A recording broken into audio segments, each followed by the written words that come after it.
kayo, pag ba naligo kayo sa gabi, bababa ang inyong dugo, ay tinatawag na anemia.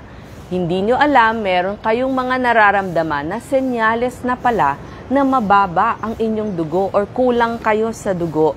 Sa topic natin, mababang dugo, kailangan nyo ba ng CBC? Alam nyo, murang test ang CBC at marami na kayong malalaman. Alam nyo po, dahil sa halimbawa may nararamdaman kayo, hindi nyo alam kung ano man yon. Pwede ho kayo magpa-CBC, mga 150 pesos. Pero ang dami nyo ng malalamang mga pwedeng dahilan. Halimbawa, practical ho tayo, no? Kayo ba laging pagod, nanghihina, maputla, parang may palpitasyon, mabilis yung tibok ng inyong puso, hinihingal, lalo na pag napabilis kayo ng lakad, tapos hilo, lalo na sa biglang tayo. Diba? Nakaupo, biglang tumayo. Parang masakit yung dibdib.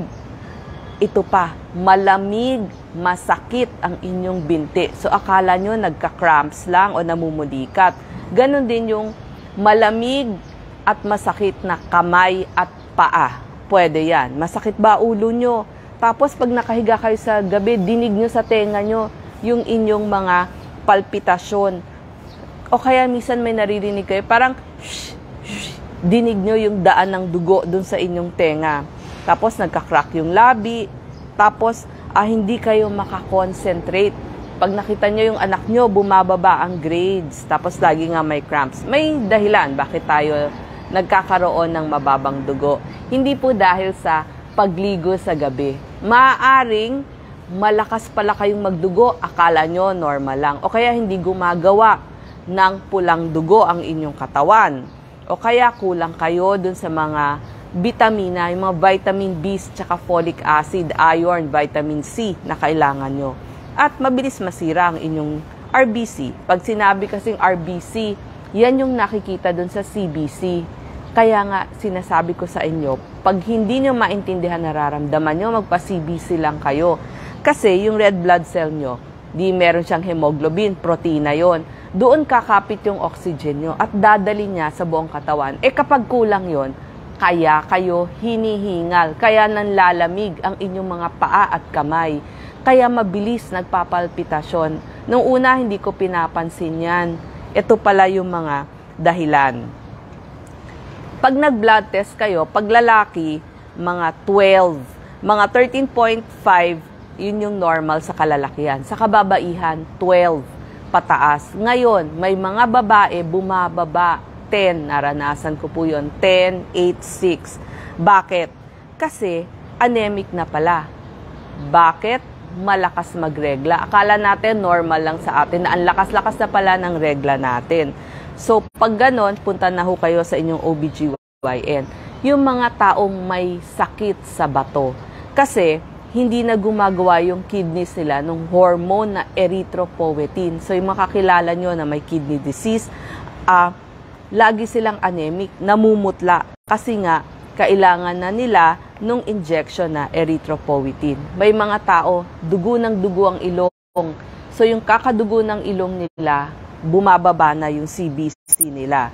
May mga tao, nakita nila, pag dumi nila, pulang-pula yung inodoro.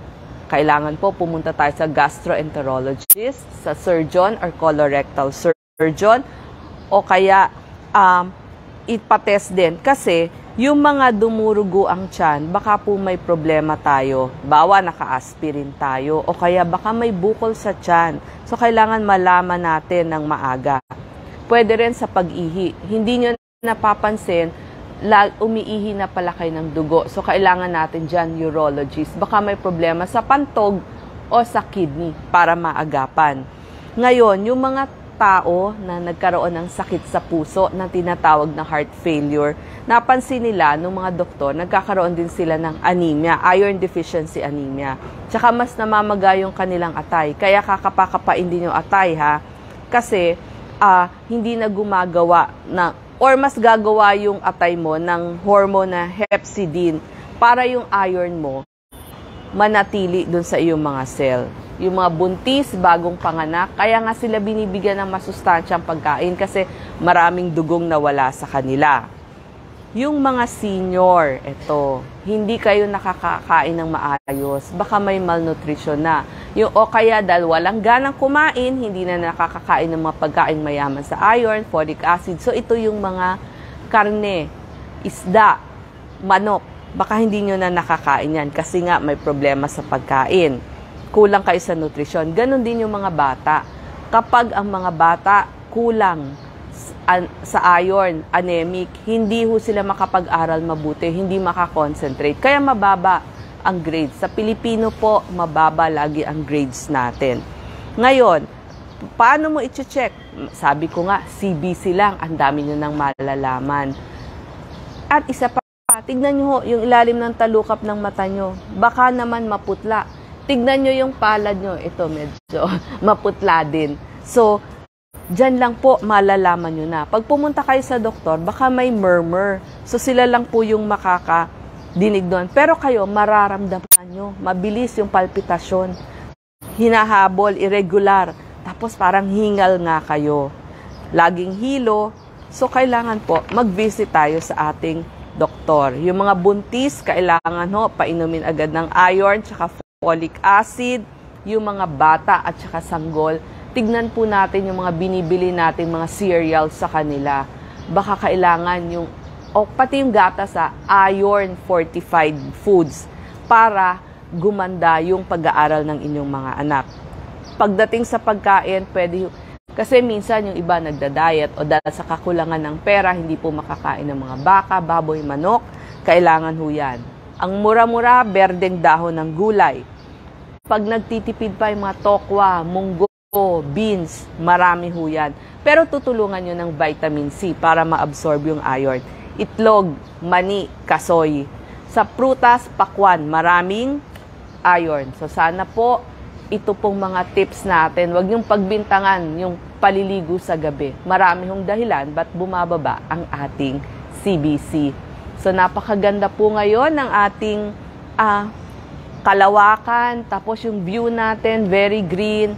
Napakaganda po dito sa Cebu City. Magkita-kita po tayo sa Capitol site.